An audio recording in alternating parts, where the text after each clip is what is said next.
धूमेन आव्रियते वह्निर् यथा दर्शो मलेन च यथोल्बेनावृतो गर्भस्तया तेनेदम आवृतम.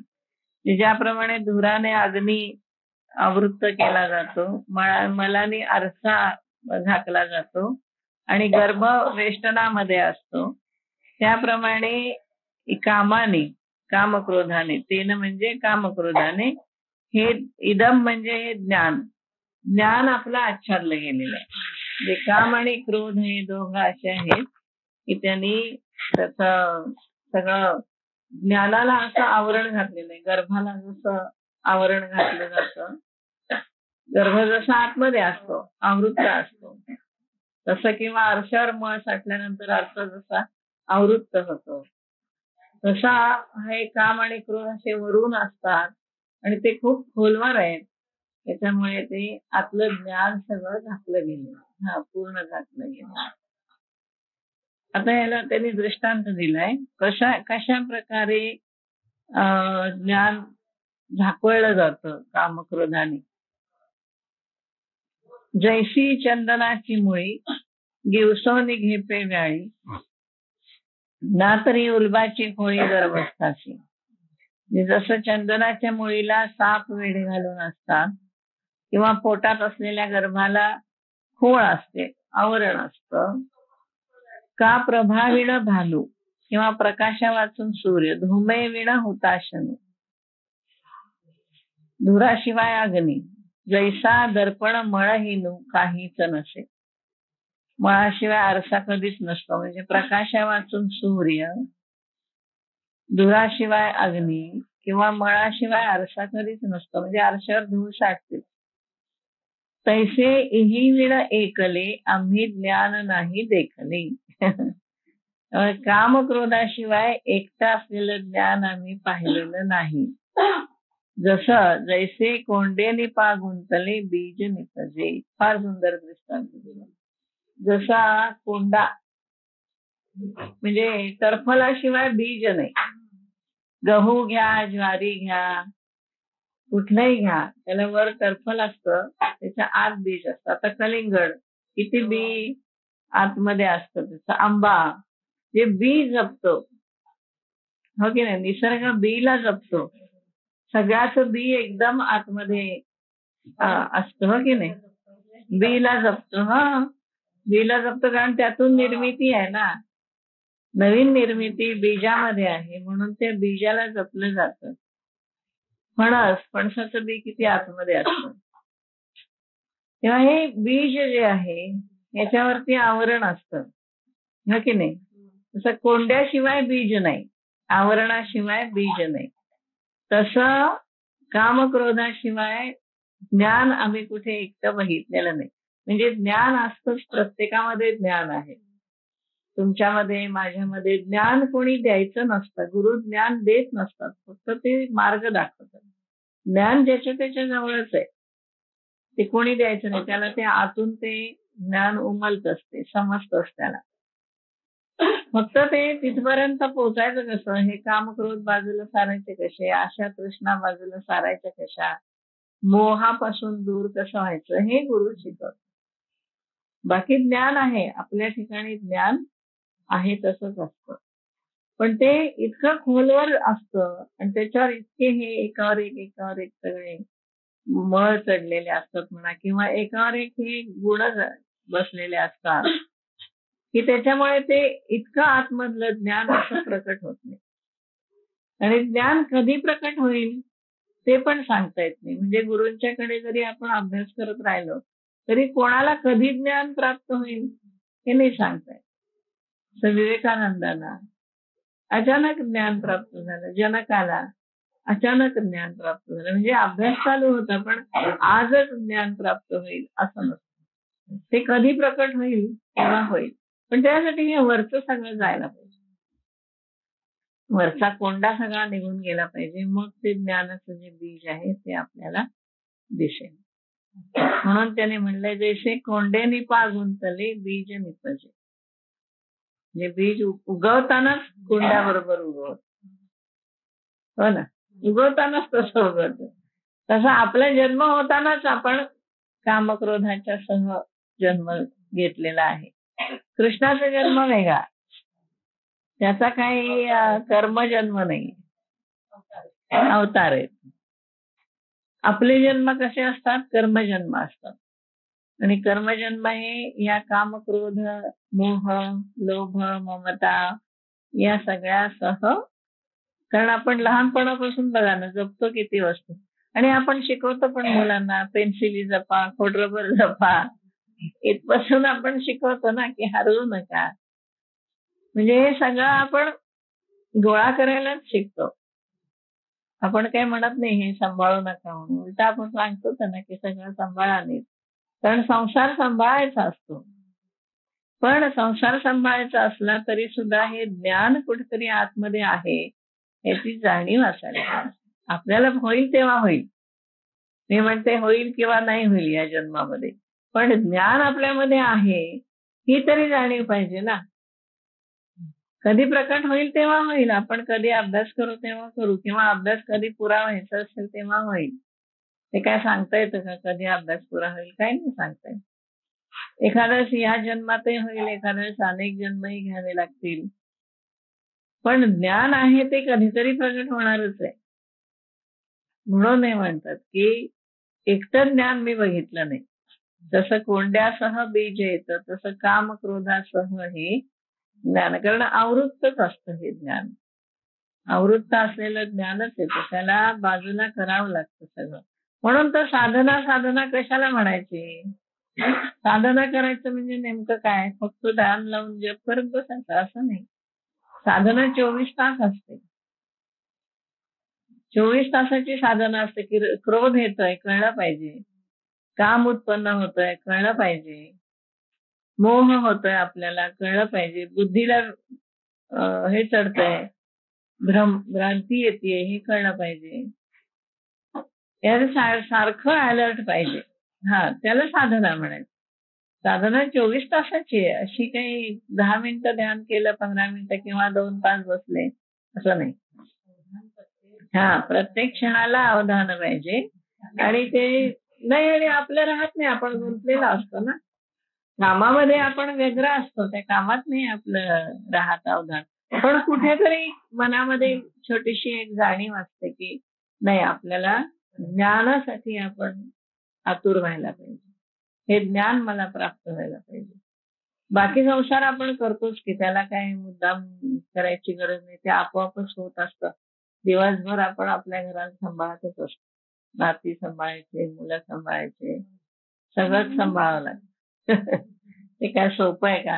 रिलेशन सांभाळणे हे तरी सोपं आहे का? पण आपण सांभाळतो, प्रयत्न करतो, त्यातून काहीतरी गडबड होते केव्हा तरी.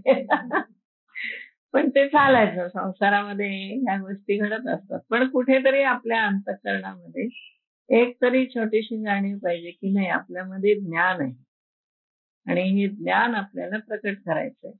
मग त्याच्यासाठी आपण थोडा वेळ काढू, त्याच्यासाठी थोडं ध्यान करू, त्याच्यासाठी थोडं अलर्टनेस ठेवू की नाही मला फार क्रोध येता कामा नये, मला फार मोह होता कामा नये, बुद्धीला भ्रम होता कामा नये, असं थोडंसं आवर्त घेता आलं पाहिजे आपल्याला. म्हणून हा आपण अभ्यास करतो. हा अभ्यास तेवढ्यासाठीच आहे ना. कशासाठी अभ्यास आहे? गीता म्हणायची कशासाठी म्हणायची? ज्ञानेश्वरी वाचायची कशासाठी वाचायची? तर हे सगळं आपल्याला कळावं की आपल्यामध्ये ज्ञान आहे आणि ते ज्ञान आपल्याला प्रकट करायचं आहे. ह्या ज्ञानावर एवढे एवढे सगळे आवरण आहेत, ही आवरण आपल्याला हळूहळू बाजूला केली पाहिजेत. आणि हे आपल्याच पुरुषार्थाने, म्हणून मोक्ष पुरुषार्थ म्हणतात ना. मोक्ष हा पुरुषार्थ आहे आणि तो सगळ्यात अवघड पुरुषार्थ आहे, कारण स्वतःला जिंकायचं, दुसऱ्याला नाही जिंकायचं.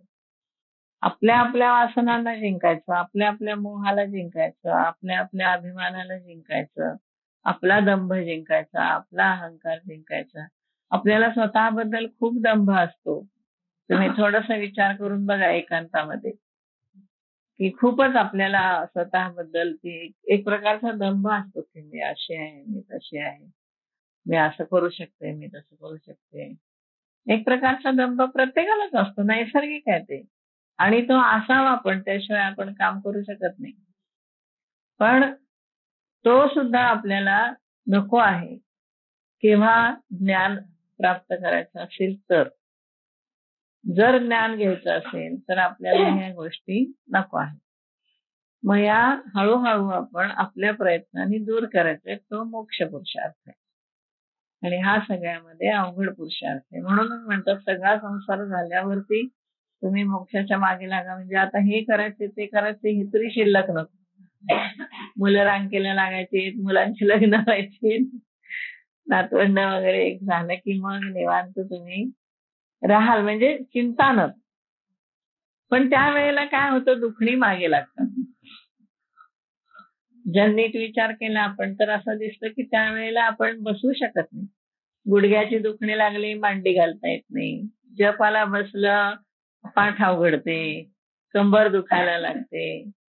म्हणजे डायबेटीस सारखी दुखणी, बीपी सारखी दुखणी, अशी दुखणी मागे लागली की औषधांचे वेळा आणि ते खाणं पिणं सांभाळण्यामध्ये त्यातच दिवस जातो ना. इतक्या वाजता खाल्लं पाहिजे, इतक्या वाजता गोळी घेतली पाहिजे. मग त्याच्यामध्ये ध्यानाला वेळ कुठे मिळतो, अभ्यासाला वेळ कुठे मिळतो. आणि याला तर जास्त अभ्यास लागतो, याला तर जास्त वेळ द्यावा लागतो.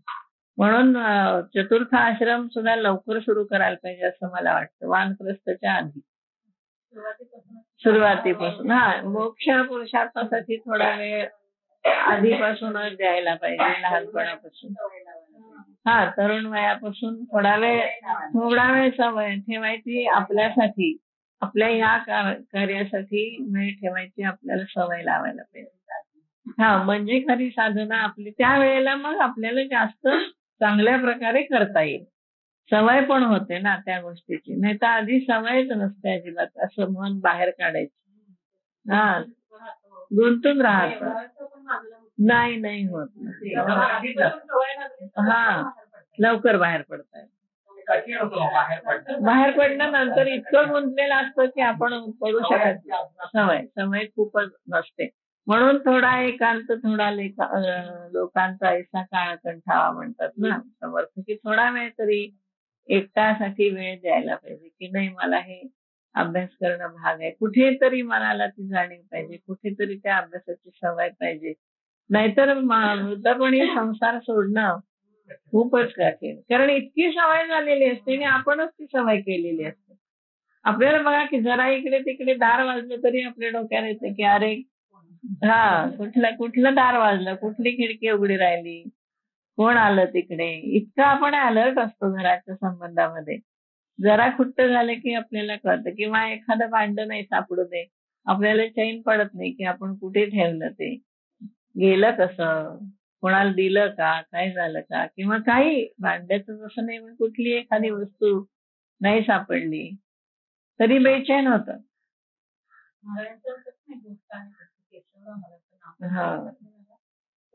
त्यांना काशीला न्यायचा प्रयत्न केला, नको आता नको नाही आता चला, त्यांना मृत्यू आला. घरी आला असता तर आत्मा अडकला. साधना खूप होती, पण तरी संसारात गुंतलेला. काशी हो ना, आहे ती कथा त्याच्यामध्ये. इतकं नाही गुंतलेलं असतंच ते खूपच. आपल्या स्वतःलाच बघा ना, सोडायचं म्हटलं तरी सुद्धा नाही सोडता, इतकं गुंतून जातं की त्याच्यातून बाहेर येणं. आणि मग गुंतल्यामुळे काम क्रोध लागलेलेच असतात ना, दोन्ही बरोबरच असतात, ते काही जात नाही. त्यामुळे खूप लहानपणापासून थोडा वेळ एकांतात बसायची सवय करायला पाहिजे. मग हे आपलं काही नाही, त्यावेळेला कुणीतरी येतं, काहीतरी येईल, पण तरी सुरुवातीला सवय टाळलं जातं. बरोबर, तेवढा वेळ.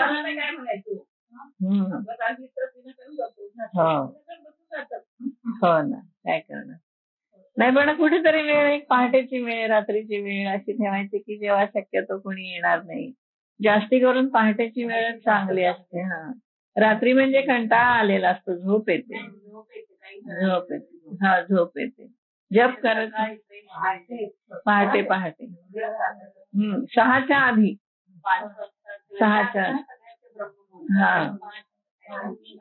6च्या आधी बसायला पाहिजे, म्हणजे मग होतं. नाहीतर उशीर होतो ना. आता मला सुद्धा उशीर होतो. पूर्वी मी अगदी पहाटे 3:30ला बसायची, पण आता मी पहाटे एवढी उठत नाही का, रात्री खूप उशीर होतो लहान मुलांच्यामुळे. तर म्हणून तर मग सकाळी माझ्यामध्ये डिस्टर्बन्स येतो. कोणीतरी येतं आणि घरात कोणी नसलं की बेल वाजली की बघायलाच लागतं ना, उठावं लागतं. मग डिस्टर्ब होतं सगळी साधना. हो. तर आवाज चांगला लागतो. तो मुहूर्तच चांगला आहे. पूर्वी बसत होते मी अगदी 3:30 ते 6:30 3 तास बसायची मी. किती वर्ष बसत होते अशी. पण आता मी बसत नाही ना, आता मला उठावं लागतं. सारखं उठावं लागतं. कोणी आलं हे तरी मी साधारण वेळ बघून बसते की आता येऊ नये कोणी. पण तरी सुद्धा एखाद्या वेळेला दार तिकडे कोण आलं बघायचं, दार उघडायचं. मग झालं. मग परत येऊन बसायचं. असं करावं लागतं. त्याला लवकर उठल्याला काही पर्यायच नाही दुसरा. आवृत्तम ज्ञानमेतेन ज्ञानिनो नित्यवैरिणा. म्हणून तो भगवंत काय म्हणतात की हे अर्जुना, कामरूपेण कौंतेय दुष्पुरेण अनलेन च. आवृत्तम ज्ञानमेतेन ज्ञानिनो नित्यवैरिणा. हे ज्ञानी पुरुषांचा नित्यवैरी कोण आहे? कामरूपेण. कामरूपेण अनलेन असं घ्यायचं. कामरूपेण अनलेन. कसा आहे तो? कामरूपी अग्नी त्याने. आणि कसा आहे? दुष्पुरेण. त्याची पूर्तता होत नाही असा. त्याने आवृत्तम इदम ज्ञानम एतेन आवृत्तम. हे ज्ञान त्याने आवृत्त केलेलं आहे. थोडस तुम्ही जर अन्वय लावला ना तर श्लोक पण लवकर पाठ होतात. श्लोक नुसते पाठ करण्यापेक्षा ना अन्वय लावायचा. अन्वय लावलं की ते लक्षात राहत. म्हणजे गद्य केलं ना थोडं की श्लोक आपोआप लक्षात राहत. आणि अन्वय लावणं सोपं आहे. सगळ्या विभक्ती एकत्र घ्यायच्या. आता इथे तृतीया बघा. एतेन, कामरूपेण, दुष्पुरेण, अनलेन. हे सगळे कसे तृतीय विभक्ती आहे. आणि ज्ञानम आवृत्तम. ज्ञानम आवृत्तम. ज्ञान आवृत्त झालेलं आहे. आणि हे ज्ञान हे कसं आहे? कामरूपेण कसं आहे? ज्ञानिनो नित्यवैरिणा. ज्ञानांचा नित्यवैरी असा कामरूपी अग्नी. हे विशेषण आहे. ज्ञानी लोकांचा नित्यवैरी असलेला कामरूपी अग्नी. आणि दुष्पुरेण ज्याची पूर्तता होणं कठीण आहे असा. त्यांनी हे ज्ञान आच्छादले. इदम ज्ञानम एतेन आवृत्तम. हे ज्ञान त्यांनी आवृत्त झालेलं आहे. आता हे कसं आहे? काम क्रोध कसे आहेत? तर त्याचा पराभव कधी होत नाही. उलट इंधन मिळतं त्याला. आपण वाढवत जातो. काम क्रोधाला इंधन घालून त्याला आपण वाढवतो आयुष्यभर. त्याला कमी नाही करत. तैसे ज्ञान तरी शुद्ध. ज्ञान कसं आहे? शुद्ध आहे. हा ना. स्वभावता निर्लेप आहे. परी इही असे प्ररुद्ध. त्यांनी कसं केलंय? रुद्ध केलेलं आहे. प्रकर्षाने रुद्ध केलेलं आहे. कोणी रुद्ध केलंय? कामक्रोधांनी. म्हणून ते अगाध होऊन ठेले. म्हणून ते प्राप्त होण्याला कठीण झालेलं आहे. म्हणजे ज्ञान कसं आहे? हे जास्त प्रकर्षाने रुद्ध केलंय. कोणी रुद्ध केलंय? एतेन, कामरूपेण अनलेन. कामरूपी अग्नीने या ज्ञानाला पूर्णतः रुद्ध केलंय. प्रकर्षाने रुद्ध केलेलं आहे. पूर्ण आच्छादलेलं आहे. म्हणून ते अगाध होऊन ठेले. म्हणून ते प्राप्त व्हायला कठीण झालेलं आहे. ओव्या सुद्धा त्यांच्या आहेत ना, त्याचं सुद्धा अन्वय लावायचं. म्हणजे मग ओवीचं पण अर्थ कळत. आधी याते जिणावे. कोणाला जिंकायचं? काम आणि क्रोध. त्यानं जिंकावं. मग ते ज्ञान पावावे. मग तुम्हाला ज्ञान प्राप्त होईल. तव पराभव न संभवे रागद्वेषा. असं जर म्हणावं तर रागद्वेषाचा पराभव होत नाही. कामक्रोधाचा पराभव होत नाही. ते इतकं अवघड आहे बरं का, काम आणि क्रोध. म्हणून तर मोठे मोठे ऋषी तपश्चर्या करत असताना अप्सरा आल्या की त्यांच्या तपश्चर्या भंग पावल्या. हो ना. नाही, असे कितीतरी ऋषींची उदाहरणं आहेत की ते त्यांची तपश्चर्या भंगच होत. सगळ्या सगळ्या ऋषींची तपश्चर्या भंग पावलेली आहे. पुन्हा ते बसतात, पुन्हा विजय मिळवतात. म्हणून तर आपण महत्व देतो, कोणाला देतो? मारुतीला देतो. कारण तो त्याचा इंद्रिय जे आहे सगळ्यामध्ये श्रेष्ठ आहे. हा, जितेंद्रिय आहे तो. कारण तो कधीही मोह पावला नाही. कोणत्याही स्त्रीला बघून त्याला कधीही मोह झालेला नाही. कुठल्याही प्रकारे त्याला कामक्रोधाने पकडलेलं नाही. तो पूर्ण विवेकी, बुद्धिमताम वरिष्ठम असा आहे ना तो. बुद्धिमताम वरिष्ठम, अत्यंत बुद्धिमान, जितेंद्रिय, कुठल्याही कधी कामक्रोधाने त्याला पकडलेलं नाही. कुठल्याही बुद्धिभ्रंशामध्ये तो गेलेला नाही. त्याला पूर्णतः अगदी जाणीव होती सगळ्या गोष्टीची.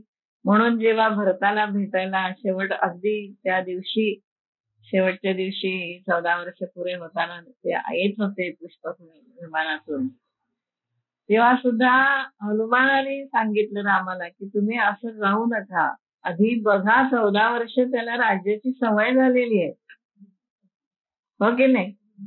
तर खरोखर त्याचं मन अजून तुमच्यामध्ये आहे का? तुम्ही यावं असं त्याला वाटतंय का? याची परीक्षा घेतल्याशिवाय तुम्ही एकदम बेकार जाऊ नका. न जाणो त्याला जर राज्याचा मोह पडला असेल, कारण 14 वर्ष हा कमी काळ नाहीये. 14 वर्ष राज्य केल्यानंतर तुम्ही त्याला राज्य एखाद्याला परत देणं हे सामान्य माणसाच्या हातातलं नाहीये.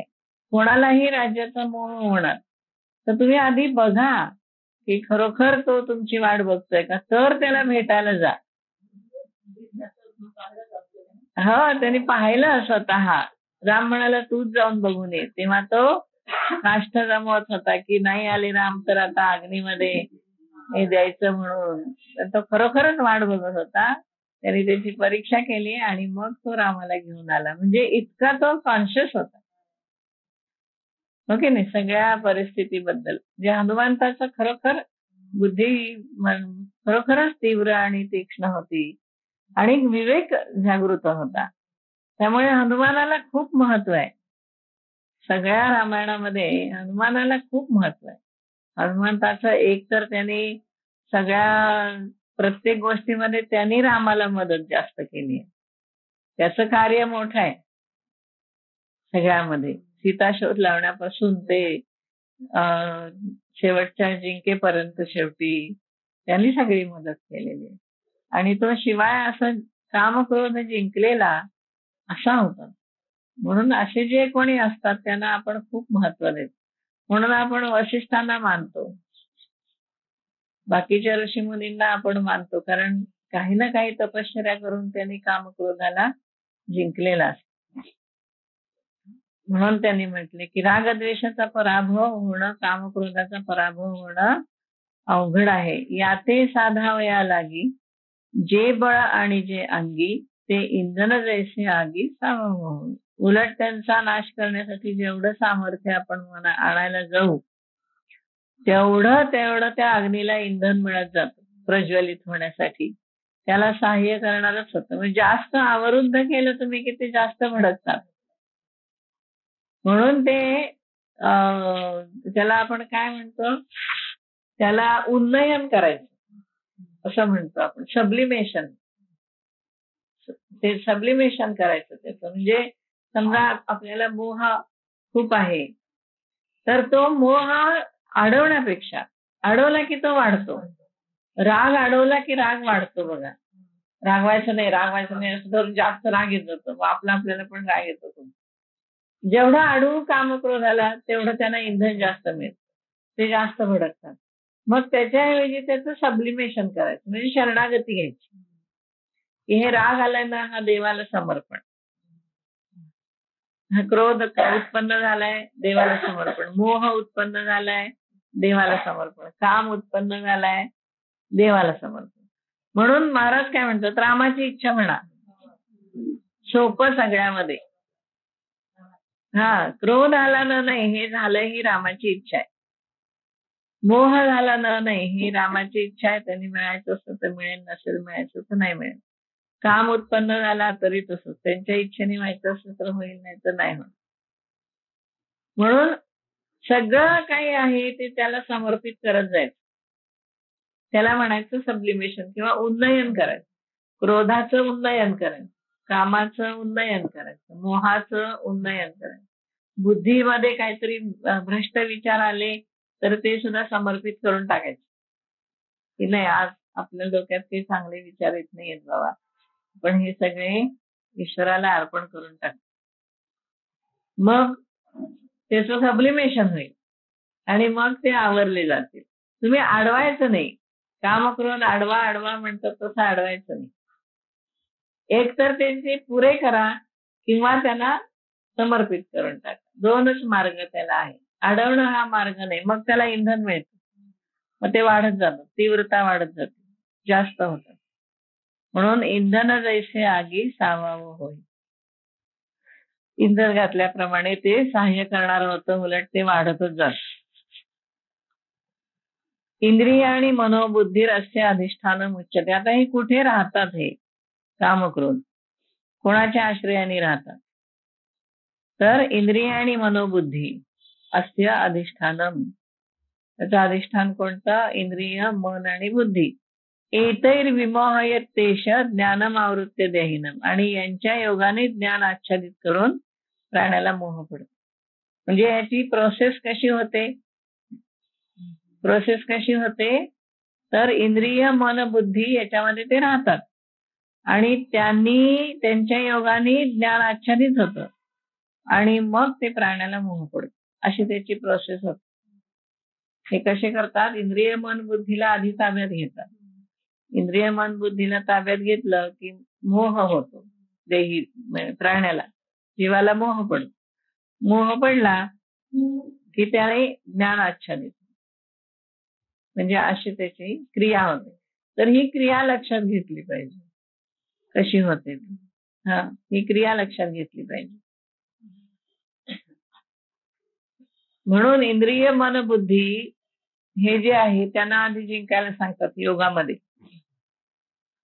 म्हणून ते एका जागी बसा, आसन लावा, बंद लावा, उड्याण बंद, जालंधर बंद, हे घट्ट बंद लावून घट्ट ठेवलं शरीर आणि मन स्थिर ठेवलं की मग हळूहळू त्यांना जिंकायला सोपं जातं. म्हणून इंद्रिय, मन आणि बुद्धी यांना आधी जिंकायचं, म्हणजे मग हे काम क्रोध थोडेसे जिंकले जातात.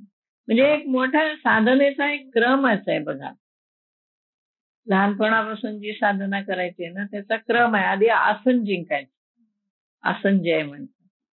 म्हणून अगदी लहानपणी मांडी घालून बसायचं. पूर्ण रामरक्षा होईपर्यंत 3 वर्षाच्या मुलाला मांडी सोडवूनच देता कामा नये. घट्ट मांडी खूप अवघड आहे. मी बघते ना आमच्या मुलांचं, सारखी ते हाताने दाबून ठेवावी लागते.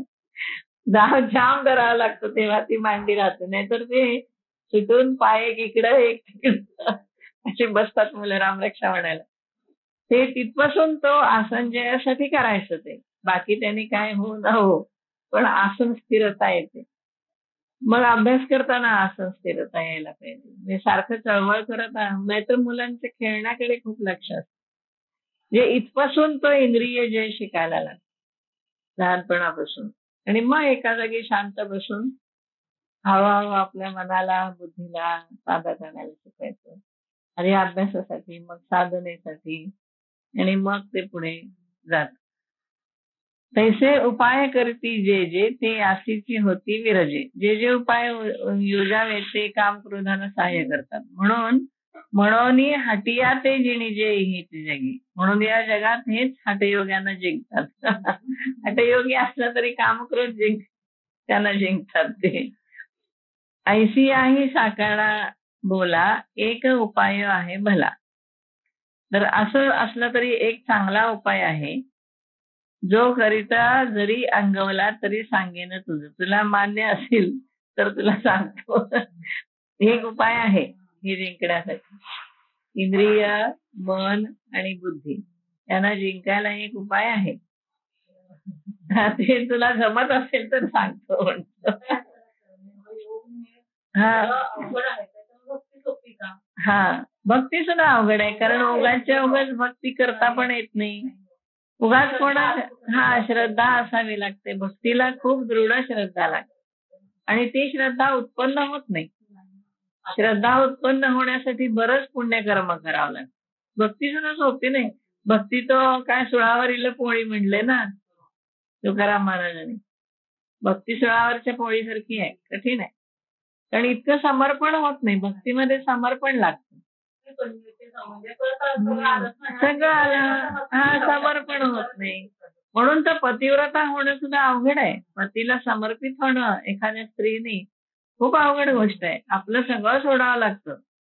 अहंकाराचं सुद्धा अगदी पूर्णतः त्याग करावा लागतो, तेव्हा ते पतिव्रता होते. म्हणून तर त्या सावित्रीला यायला महत्व आहे ना, उगाच नाहीये.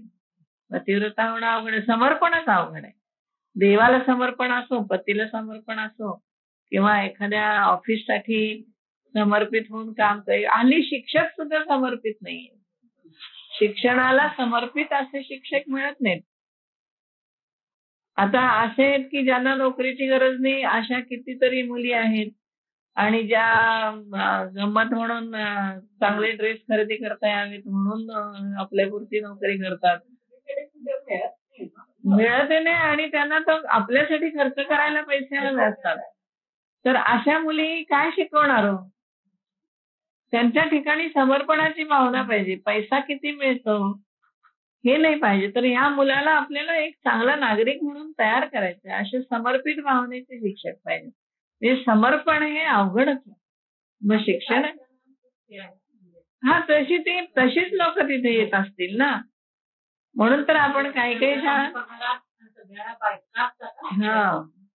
थोड्या पगारामध्ये जास्त म्हणजे मुलांच्यासाठी जीव दिला पाहिजे की पोरांची.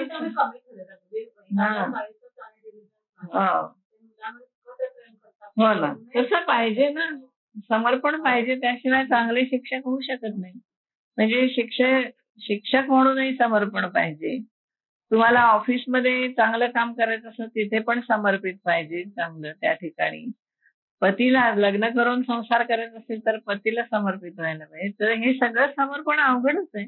मग देवाला समर्पण तू ज्याला कधी बघितलेलं नाहीये त्याला समर्पित होणं हे सगळ्यात अवघड आहे ना.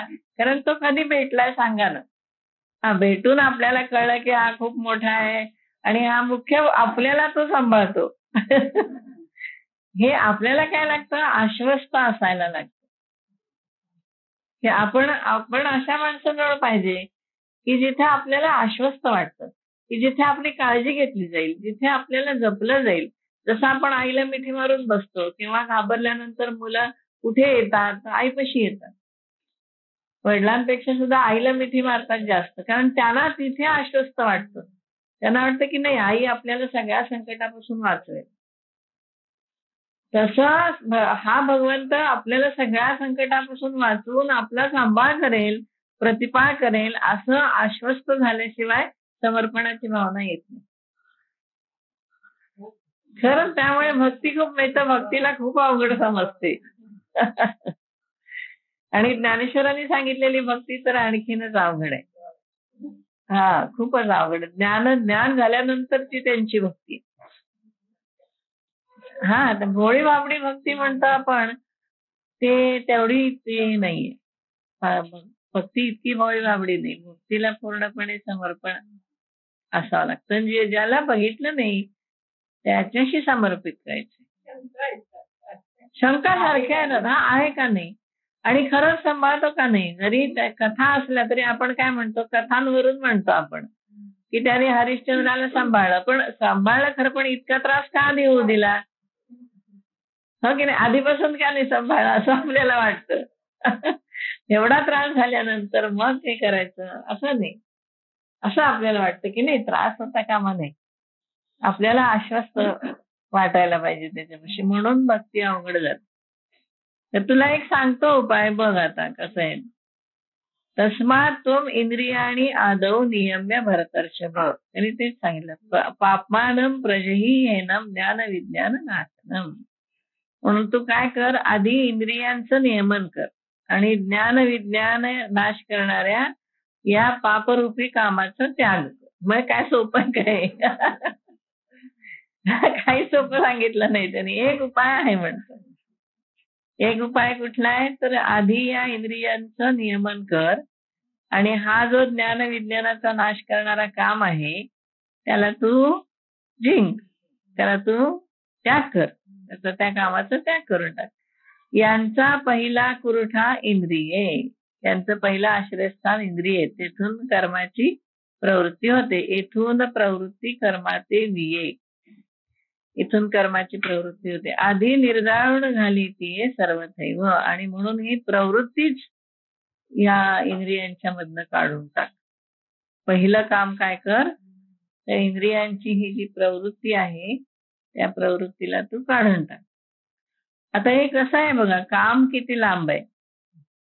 काम कुठे राहतो तर इंद्रियाणी पराणी आहू, इंद्रियेभ्या परम मना, मनसस्तु परा बुद्धी, यो बुद्धे हे परतस्तु सहा. सहा म्हणजे इथं काम. इंद्रिय श्रेष्ठ आहेत, इंद्रियाणी पराणी, पराणी म्हणजे श्रेष्ठ आहे.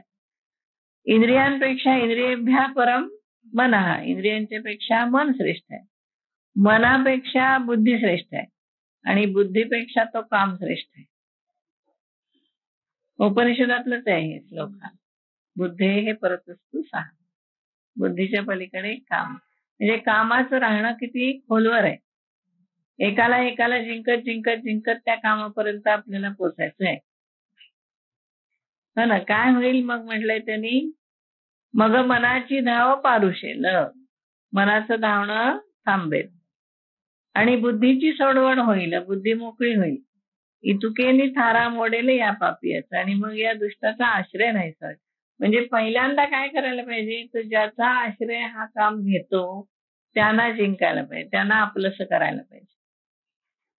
म्हणजे एखादा राजा काय करतो, समजा त्याला अनेक शूरवीर असे राजे असलेलं 4 राज्य जिंकायचे असतील आणि ते सगळे एकत्र असतील आणि हा राजा इकडे त्यांच्यावर हल्ला करून जिंकणं त्याला कठीण जात असेल तर तो काय करेल, पहिल्यांदा फोडेल त्यांना. त्यांना फोडेल, त्यांची एकी फोडून टाकेल आणि एकाला एकाला आपलंसं करत जाईल. मग त्याची इंग्रजांनी तेच केलं. फोडा आणि तोडा. त्यांनी अजून डोक्यावर पाकिस्तान ठेवून दिलंय. त्यामुळे ती कायमस्वरूपी दुखणं मागे लावलंय. तसं हेनी सांगितलंय की काय करायचं, इंद्रियाणी आधी इंद्रिय जिंकायला पाहिजे. इंद्रिय श्रेष्ठ आहेत तेव्हा इंद्रियांना जिंका. मनाची धाव पारुशेल, मग मनाची. पण आपलं उलट होतं, इंद्रियांच्याकडे मन धावतच आपलं.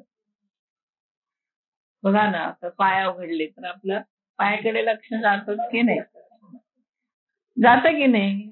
मन आपलं जातच ते इंद्रियांच्याकडे, कारण त्यांना ते इतके जोडलेले आहेत ना एकमेकाला की त्यांना आपण बाजूला नाही करू शकत. त्यामुळे इंद्रियांना जिंकायचं म्हणजे इंद्रियांना आधी गप्प बसायला पाहिजे. त्यासाठी मन इंद्रियातनं बाजूला काढलं पाहिजे. आता काही वेळेला आपलं लक्ष नसतं बघा, किती वेळ पायाला मुंग्या येऊन जातात पण आपलं लक्ष नसतं. म्हणजे खूप एकाग्र होतं. मग अशा वेळेला आपोआप इंद्रिय जिंकली जातात, मग गप्प बसतात इंद्रिय. तसं जाणीवपूर्वक करायचं. म्हणून समाधी सुद्धा वासुदेवानंद सरस्वतींनी सांगितलं, समाधी सुद्धा जाणीवपूर्वक लावावी लागते म्हणतात. अशी लागत नाही समाधी. खूप जाणीवपूर्वक तुमची इंद्रिय मनात लय करायची, मन प्राणामध्ये लय करायचं, मग प्राण जीवामध्ये लय करायचा आणि जीव मग परमात्म्यामध्ये लय करायचा. असं ती प्रोसेस करत करत करत जावी लागते, तेव्हा समाधी लागते. म्हणजे आता मी बसले ध्यान करायला आणि मला समाधी लागेल असं होत नाही. एकाग्रता होईल, जप करताना एकाग्रता होईल, त्या एकाग्रतेमध्ये जप क्षणभर बंद होईल, मनाला शांतता वाटेल, इथपर्यंत होईल सगळं. आपण तिथून त्याचा लय करायचा, तो नाही जमत, तो आपोआप होत नाही, त्याला अभ्यासाने करावा लागतो. म्हणून ते म्हणतात बॅलन्स कसं राहतं, आपण ज्या वेळेला आपण आपले राहत नाही हा, त्यावेळेला शरीराचं balance शरीर स्थिरच राहतं ना, शरीराला काही हालचालच नसते. आपलं लक्ष नसतं तरी आपण आलो. हो, है की नाही? नाही त्यावेळेला पूर्ण लय झालेला असतो, त्यामुळे शरीराचं भानच नसतं त्या ठिकाणी. शरीर इंद्रियांचा लय केला ना की इंद्रिय काही करत नाहीत. इंद्रिय स्वतःला राहिलेलीच नसतात. इंद्रिय मनात जातात, मन प्राणामध्ये जातं, प्राण बुद्धीमध्ये जातं, बुद्धी जीवामध्ये लय होते आणि जीवाचा परमात्म्यामध्ये लय होतो. अशी ती उलटी प्रोसेस आहे सगळी. आणि मग तो काहीच तिथे शरीराचं काही भान, मग वारूळ चढतं ना अंगावर. वाल्मिकींच्या अंगावर वारूळ चढलेलं, चवन ऋषींच्या अंगावर वारूळ चढलेलं. मग शरीराचं भान नसतं त्या ठिकाणी. शरीर कोण सांभाळतं? शरीर कोणी सांभाळत नाही. जिवंत असतं शरीर, एवढंच आहे. पण असं त्याला स्थिरता असते, त्याला आपल्यासारखी हालचाल नसते त्या ठिकाणी. पण हे मुद्दाम करावं लागतं, समाधी मुद्दाम लावावी लागते. तर ती अशी लागत नाही. म्हणून हे इंद्रिय जयांपासून त्यांचं जे सारखं चाललंय ना की इंद्रिय जय आधी करा. इंद्रिय जय झाल्यानंतर मग मनाला हे होईल, बुद्धीची सोडवण होईल आणि मग काम तो, कारण बुद्धीच्या पलीकडे कामच राहतो. मग त्याला जागा नाही राहिला, बुद्धी नाही, मन नाही, इंद्रिय नाही, राहणार कुठे काम? कारण हे त्याचं आश्रयस्थान आहे. इंद्रिय आणि मनोबुद्धी रस्ते अधिष्ठान उच्चते. त्याचं अधिष्ठान आहे इंद्रिय, मन आणि बुद्धी. इंद्रिय मन बुद्धी जर त्याने जिंकली तर काम राहणार कुठे? त्याचा आश्रयच तुम्ही काढून घेतला, मग तो आपोआप जातो. कारण तो काय अशी वस्तू नाही आहे ना, मनामध्ये उद्भवणारी गोष्ट आहे ती. दाखवता येतो का काम आपल्याला? नाही दाखवत. क्रोध दाखवता येतो का? नाही दाखवता येत. उद्भवतो आतमध्ये. मग त्याचा उद्भव ज्याच्यामुळे होतो ते जर काढून घेतला आपण तर त्याचा उद्भवच होणार नाही, आपोआप जिंकलेला. एवं बुद्धे परम बुद्ध्वा संस्थाभ्यम आत्मनम आत्मना जही शत्रू महाबाहो कामरूपम दुरासदम. म्हणून तू काय करायचं, बुद्धीपेक्षा श्रेष्ठ किंवा जोरदार असलेल्या त्या कामाला जाणून संस्थाभ्य आत्मानम आत्मना, स्वतःला संस्थाभ्य म्हणजे ओढून घेऊन, जिंकून, संयम करून, मनाने मनाचे संयम करून या कामरूप अशा कठीण अशा शत्रूला तू ठार कर. जही शत्रू, मारून टाक. सरळ सरळ त्याने सांगितलं की तू या शत्रूला मारून टाक. कसे आहेत हे? काय करायचं? बुद्धे परम बुद्धा जाणून संस्थाभ्याम नियमन, घट्ट नियमन करायचं, मनाने मनाचं, आत्मानम आत्मना. आता या ठिकाणी आता मन असा अर्थ घ्यायचा, आत्मा असा अर्थ घ्यायचा, जीव असा अर्थ घ्यायचा. स्वतःला आवर असं त्याने म्हटले. स्वतःला म्हणजे मनाला आवर.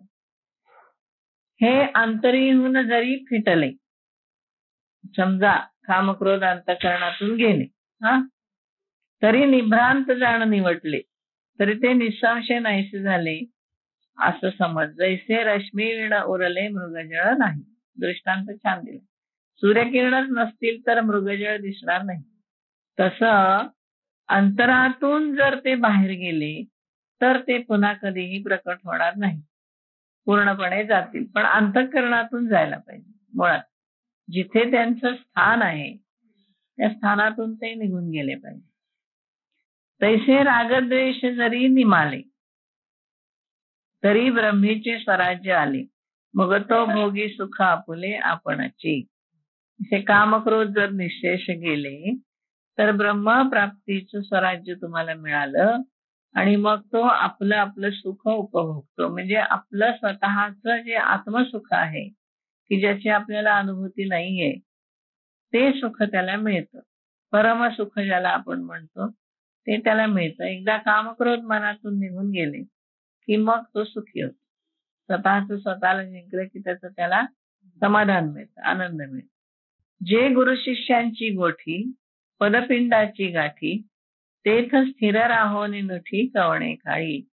गुरु शिष्याच्या संवादात येणाऱ्या विचाराने प्राप्त झालेली जीव आणि परमात्म्याची जी एकता तिच्या ठिकाणी स्थिर आहे.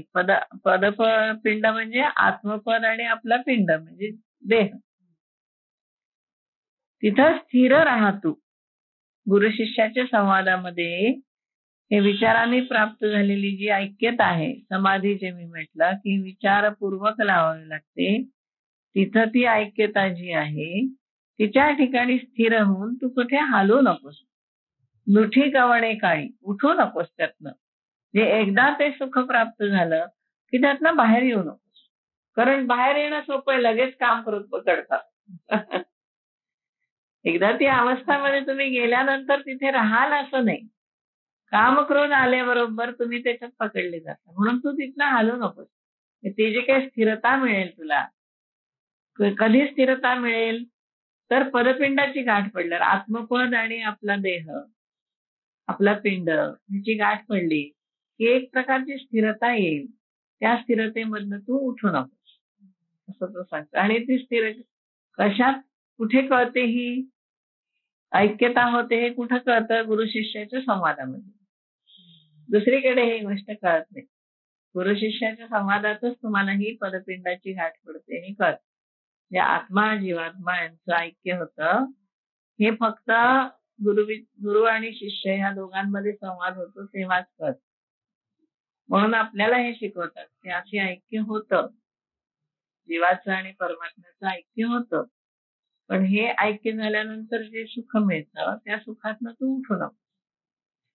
म्हणून गुरु शिष्य संवाद होणं हे जास्त महत्वाचं आहे. शिष्य तसा मिळायला पाहिजे. नाही, गुरूंना सुद्धा तसे शिष्य मिळत नाहीत. एक नाही, आधी मिळत नाहीत. गुरु सुद्धा वाट बघत असतात चांगल्या शिष्याची. गुरूंना सुद्धा चांगला शिष्य मिळतो असं नाहीये. आणि शिष्य सुद्धा गुरुच्या शोधात असतो. म्हणून तर हे शोधत जातात ना. हो ना, त्यांची गाठ पडली पाहिजे.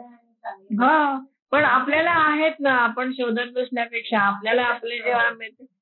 महाराज आहेत, ज्ञानेश्वर महाराज आहेत, ग्रंथ आहे, सगळे समर्थांचे ग्रंथ आहेत आपल्याला. हा, ज्ञानेश्वरी जो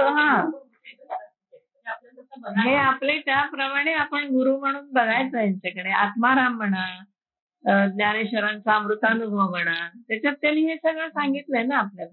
जिथे गुरु शिष्य संवाद आहे, दासबोध हा गुरु शिष्य संवादच आहे. गीता हा अर्जुन आणि श्रीकृष्ण हे गुरु शिष्य संवादच आहे. मग गुरु शिष्य संवादातून आपल्याला कळतं ना. आपले जरी आपल्या गुरूंशी संवाद नाही झाला तरी या गुरु शिष्यांचा संवाद आपल्याला कळतो ना. त्यातून आपण घ्यायचं ते ज्ञान. स्थिर राहोनी नुठी कवणे काळी, उठू नकोस, न उठी, यातनं तू उठू नकोस. ऐसे सकळ सिद्धांचा राहू, देवी लक्ष्मीचा नाहू, राया ऐक देव देव बोलता झाला.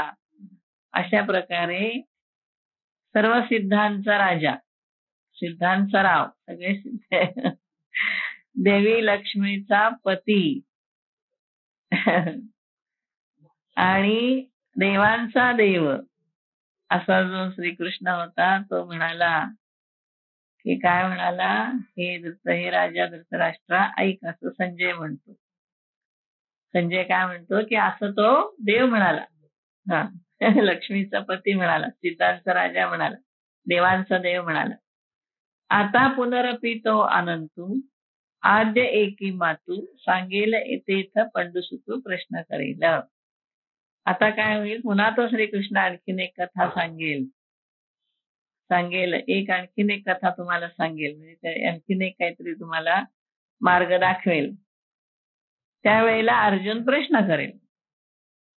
तया बोलाचा हन पाडू, त्या प्रतिपादनाची योग्यता का रसवृत्तीचा निवाडू, किंवा त्या शांतादी रस, त्या प्रतिपादनामध्ये येणारे रस, शांत, उग्र, भयानक, वीर, हास्य, करुण, हे सगळे शृंगार नवरस आहेत. ते रसवृत्तीचा निवाडू. येणे श्रोतया होईल सुरवाडू, श्रवण सुखाचं. त्यांनी श्रोत्यांना श्रवण सुखाची रेलचेल होईल. म्हणजे हे सगळे रस आता पुढच्या कथनामध्ये येणार आहेत. ज्ञानदेव म्हणे निवृत्तीचा, निवृत्तीनाथांचे शिष्य ज्ञानदेव म्हणतात, चांग उठावा करून उन्मेषाचा, हे जे आहे ना सगळं सांगितलंय त्यांनी, तर हे सगळं मी एकत्र काढलेलं आहे की त्यांनी ज्ञानेश्वरी कशी ऐकावी, लिसनिंग हे कसं असावं. हा, ते एका सेमिनारमध्ये लिहिलेलं आहे मी पेपर, की एज्युकेशनची जी 4 भाग आहेत की त्याच्यामध्ये स्पीकिंग आहे, रीडिंग आहे, रायटिंग आहे आणि लिसनिंग, असे 4 भाग आहेत की ज्यांनी ज्ञान प्राप्त होतं आपल्याला. तर त्याच्यामध्ये लिसनिंग हा जो भाग आहे, तर ते लिसनिंग ज्ञानेश्वरांनी फार सुंदर दिले. आणि मी जे पुस्तक घेतलं होतं ते 1998 त्यावेळेला मी तो पेपर लिहिलाय. तिथपर्यंत जे एज्युकेशनिस्टनी जे लिहिले होतं थिअरी ऑफ लिसनिंग, तर त्याच्याशी मी कम्पेअर केली ज्ञानेश्वरी त्या पुस्तकाशी, की जे अगदी अद्यावत त्यावेळेला अद्यावत होतं पुस्तक ते. तर त्याच्याशी कम्पेअर केली तर असं दिसून आलं की ज्ञानेश्वरांनी आणखी जास्त एनहान्स केली आहे थिअरी ऑफ लिसनिंग. जास्त चांगल्या प्रकारे त्यांच्यापेक्षा जास्त मुद्दे ज्ञानेश्वरीमध्ये आहेत की कसं हाऊ टू लिसन, ऐकायचं कसं, श्रवण कसं करायचं. कारण म्हणजे श्रवण करणे, बोलणे, लिहिणे, ऐकणे हे 4 हे असतात ना. एखादी गोष्ट शिकायची म्हणजे बोलणे, लिहिणे, ऐकणे आणि वाचणे हे 4 असतं. तर त्याच्यामध्ये ऐकायचं कसं ते ज्ञानेश्वरांनी बहुतेक प्रत्येक अध्यायाच्या सुरुवातीला आणि शेवटी सांगितले. तो पेपर माझा खूप छान झाला आणि तो खूप आवडला होता सगळ्यांना. कारण ज्ञानेश्वरांनी एवढी थिअरी ऑफ लिसनिंग सांगितली. कधीतरी आणेल मी. नाही असं नाही का, पण एक एक हे होतं ना, माहिती होते. तसं त्यांनी काय म्हणलंय, हा ऐकायचं नाही, नीट सांगितलंय. दर अध्यायात सांगितले त्यांनी. कारण पुढचा अध्याय ऐकायचा कसा, त्यात त्यांनी चांग उठावा करून उन्मेषाचा.